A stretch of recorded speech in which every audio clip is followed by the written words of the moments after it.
बिस्मिल्लाहिर्रहमानिर्रहीम। अस्सलाम वालेकुम दोस्तों, आया उस्ताद अब्दुल गफ़ार। तहां ॾिसी रहियो मुझो यूट्यूब चैनल। दोस्तों एक नए वीडियो से अगर तहां जी खिदमत में। दोस्तों अज सबक 31 दर्जे 7 मां जंहिंजो उनवान आहे पाकिस्तान जी तहरीक में औरतन जो हिस्सो। पहिरें इन सबक जो लफ़्ज़ बाजाऊं, पोइ सवाल जवाब, उन खां बाद में ॿियूं जेके एक्सरसाइज़ूं आहिनि उन्हनि खे हल कंदासीं। तहां दोस्तन खे गुज़ारिश आहे जेकॾहिं चैनल ते नवां आहियो चैनल के सब्सक्राइब, वीडियो के लाइक शेयर ऐं पंहिंजे क़ीमती राय खां ज़रूरु आगाह कंदा। हलूं था सबक जे लफ़्ज़ माना ऐं सवाल जवाबनि जे तरफ़। जी दोस्तों, हाणे लफ़्ज़नि जूं मानाऊं लिखंदासीं। लफ़्ज़ शाहिद माना गवाह, लफ़्ज़ तलकीन माना नसीहत, लफ़्ज़ तहरीक माना तरगीब या हलाइण या हलचल, लफ़्ज़ करारदाद माना तजवीज़। पोइ लफ़्ज़ आहे मुनज़्ज़म माना इंतज़ाम सां रहण, लफ़्ज़ विख माना कदम, लफ़्ज़ मानाइती माना मानवारी, लफ़्ज़ जिदोजहद माना कोशिश, लफ़्ज़ परवाना माना जान ॾियण वारा, लफ़्ज़ पह माना इरादो, लफ़्ज़ वाग माना ज़िम्मेदारी। पोइ लफ़्ज़ आहे सुजागी माना जागण, लफ़्ज़ अगवाण माना लीडर, लफ़्ज़ सदर माना सरबराह, लफ़्ज़ सहकार माना मदद, लफ़्ज़ सूरत माना शिकिल, लफ़्ज़ ख़ुद मुख्तियार माना पाण भरो, लफ़्ज़ जमायत माना पार्टी। जी दोस्तों, हाणे मश्क हल कंदासीं। मश्क नंबर पहिरियों, हेठि ॾिनल सवालनि जा जवाब ॾियो। अलिफ सवाल नंबर पहिरियों, पाकिस्तान जी तहरीक में औरतन जो किरदार कहिड़ो आहे?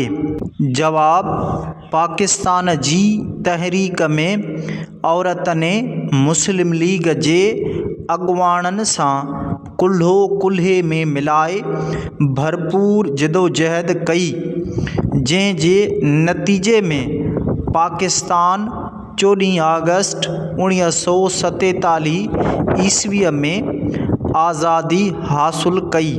बे सवाल नंबर ॿियो, कायदे आज़म मोहम्मद अली जिन्ना रहमतुल्लाह अलैहि 1937 ईस्वीअ में ऑल इंडिया मुस्लिम लीग जी लखनऊ वारी इजलास में छा चयो? जवाब, कायदे आज़म मोहम्मद अली जिन्ना रहमतुल्लाह अलैहि 1937 ईस्वीअ में ऑल इंडिया मुस्लिम लीग जी लखनऊ वारी इजलास में चयो त आऊं हर मर्द ऐं औरत ऐं ॿार खे तलकीन करियां थो त उहे सभु मुस्लिम लीग जे झंडे हेठि अची पाण खे मुनज़्ज़म कनि ऐं पंहिंजी सिफ़नि में इतिहाद पैदा कनि।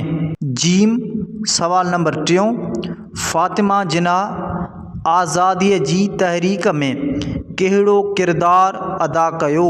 जवाब, फ़ातिमा जिन्ना आज़ादीअ जी तहरीक में ॾींहं राति पंहिंजे भाउ कायदे आज़म मोहम्मद अली सां गॾु हुई ऐं तकलीफ़ूं बर्दाश्त कंदी रही ऐं ॾींहं राति अमली तरह हथ वंडाईंदी रही। दाल सवाल नंबर चौथों, पाकिस्तान जी तहरीक में सिंध जी कहिड़ियुनि औरतनि हिस्सो वरितो?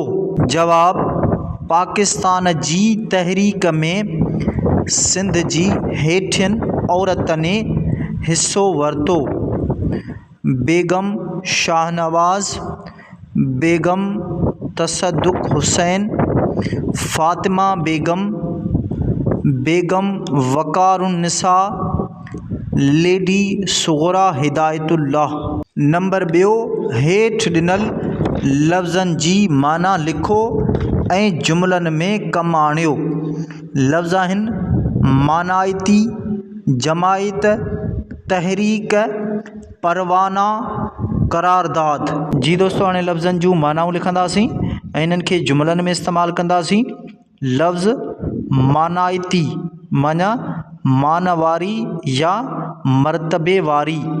जुमलो लिखंदासीं मौलाना मोहम्मद अली जोहर जी मानाइती माउ बी अम्मा बे पाकिस्तान जी तहरीक में हिस्सो वरितो। पोइ लफ़्ज़ आहे जमायत माना पार्टी या टोली। जुमलो लिखंदासीं मुस्लिम लीग हिकु सियासी जमायत रही आहे। पोइ लफ़्ज़ आहे तहरीक माना तरगीब या हलाइण या हलचल। जुमलो लिखंदासीं पाकिस्तान हासिल करण लाइ मुसलमाननि तहरीक हलाई। पोइ लफ़्ज़ आहे परवाना माना जान ॾियण वारा। जुमलो लिखंदासीं आज़ादीअ जा परवाना पतंगनि वारो पह करे विढ़ंदा रहिया। पोइ लफ़्ज़ आहे करारदाद माना तजवीज़ या रिथ। जुमलो लिखंदासीं मुस्लिम लीग जी इजलास में हिकु करारदाद पेश कई वई।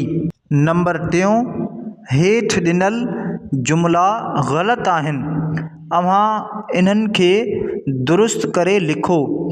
जी दोस्तों हाणे जुमला आहिनि ही ग़लति आहिनि, इन्हनि खे दुरुस्त करे लिखंदासीं। पहिरियों ग़लति जुमिलो आहे तहरीक में मर्दनि पाकिस्तान जी सां गॾु औरतनि बि भरपूर हिस्सो वरितो। जुमिले खे दुरुस्त करे लिखंदासीं पाकिस्तान जी तहरीक में मर्दनि सां गॾु औरतनि बि भरपूर हिस्सो वरितो। ॿियो ग़लति जुमिलो आहे हिन जमायत में मर्दनि सां तनज़ीम साज़ी गॾु औरतनि जी बि कई वई। जुमिले खे दुरुस्त करे लिखंदासीं हिन जमायत में मर्दनि सां गॾु औरतनि जी बि तनज़ीम साज़ी कई वई। जुमिलो टियों ग़लति आहे बेगम नुसरत अब्दुल्ला हारून जी सदर नामज़द थी All India Women Muslim League. जुमिले खे दुरुस्त करे लिखंदासीं Begum Nusrat Abdullah Haroon All India Women Muslim League जी सदर नामज़द थी।